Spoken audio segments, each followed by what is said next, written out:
स्वागत है आपका आपके अपने YouTube चैनल नॉलेज आर्ट्स में। इस वीडियो में हम बात करेंगे चित्र सजन के तीसरे भाग की। पिछले वीडियो में मैंने आपको रूपभेद और प्रमाण के बारे में बताया था। आज हम बात करेंगे भाव की।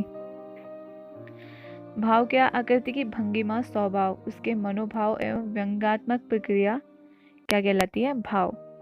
अब जैसे कोई चित्रकार है, दर्शक क्या अगर उसके चित्र में अपने चित्रकार के भावों को अगर वो देख सके तो वो क्या है? चित्रकार भावों को प्रकट करने में सक्षम है। आकृति में उसके भाव को वो व्यक्त करने में अगर सक्षम है चित्रकार, और एक दर्शक उसके भावों को समझने में सक्षम है, तो इसमें क्या है? उस आकृति में भाव है। जैसा भाव अगर चित्रकार अपने चित्र में डालना चाह रहा है, वैसा भाव अगर दर्शकों के अंदर भी आए तो चित्रकार को समझा जा सकता है कि वो अपने भाव को पूर्ण रूप से प्रकट करने में सक्षम है। अब भाव दो प्रकार के होते हैं, एक होता है प्रकट और प्रच्छन्न। प्रकट भाव क्या है? जिसे हम आंखों से ग्रहण कर सकते हैं, उसको कहते हैं प्रकट भाव। अब एग्जाम्पल के तौर पे ले लीजिए, हाथ पर हाथ रखने में, अब जब हम नर्वस होते हैं हाथ पे हाथ रखते हैं तो वो हमारे भावों को क्या प्रकट कर रहा है, उसे हम आंखों से देख सकते हैं।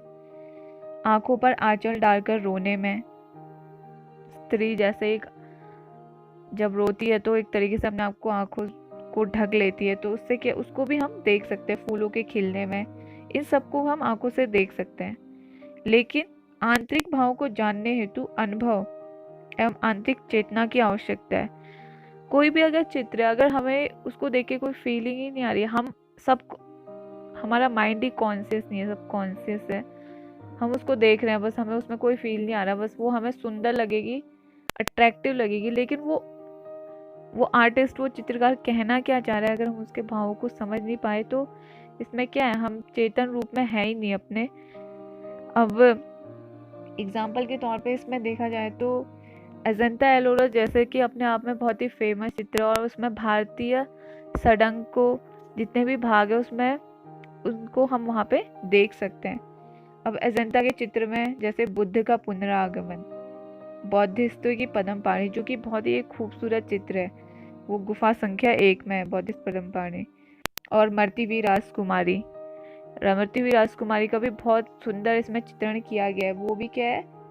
वो भी अपने भाव को प्रकट कर रही है। उस चित्र से आर्टिस्ट ये दिखाना, जो भी दिखाना चाह रहा है, वो उसमें वो सक्षम है। एक गुफा संख्या 16 की है। अब बात करते हैं भावों का क्या है? रसों से घनिष्ठ संबंध है, और चित्र सूत्र में इसके 9 रस बताए गए हैं। पहले भरत मुनि ने इसके 8 रस बताए थे। तो अब बात करते हैं भाव के रसों के घनिष्ठ संबंध होता है, चित्र सूत्र में कितने माने गए हैं? 9। जैसे श्रृंगार रस का भाव क्या है? रति।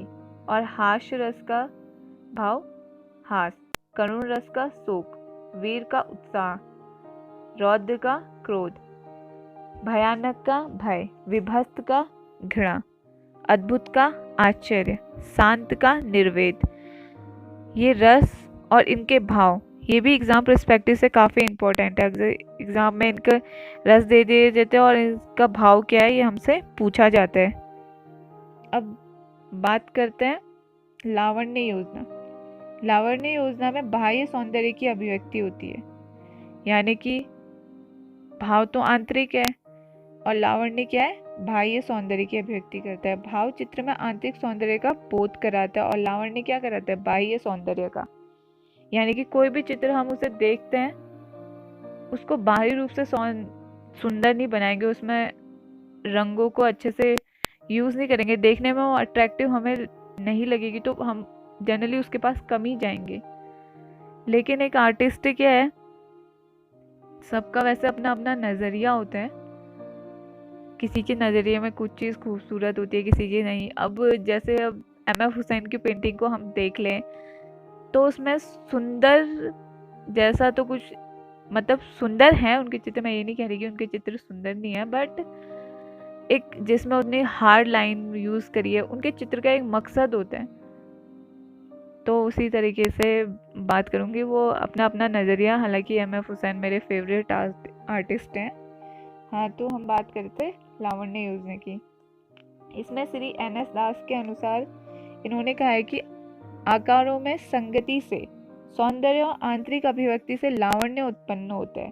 अतः लावण्य चित्र के बाह्य सौंदर्य का प्रभावी अंग है। ठीक है, इसके एग्जाम्पल की बात करें तो मरती हुई राजकुमारी में क्या है, राजा, वो उसके पैरों पे पड़ी राजकुमारी। अब वो मेन क्या है, वो राजकुमारी है जो मतलब मरने की पोजीशन में लेटी है। शायद आपने वो पेंटिंग देखी भी होगी।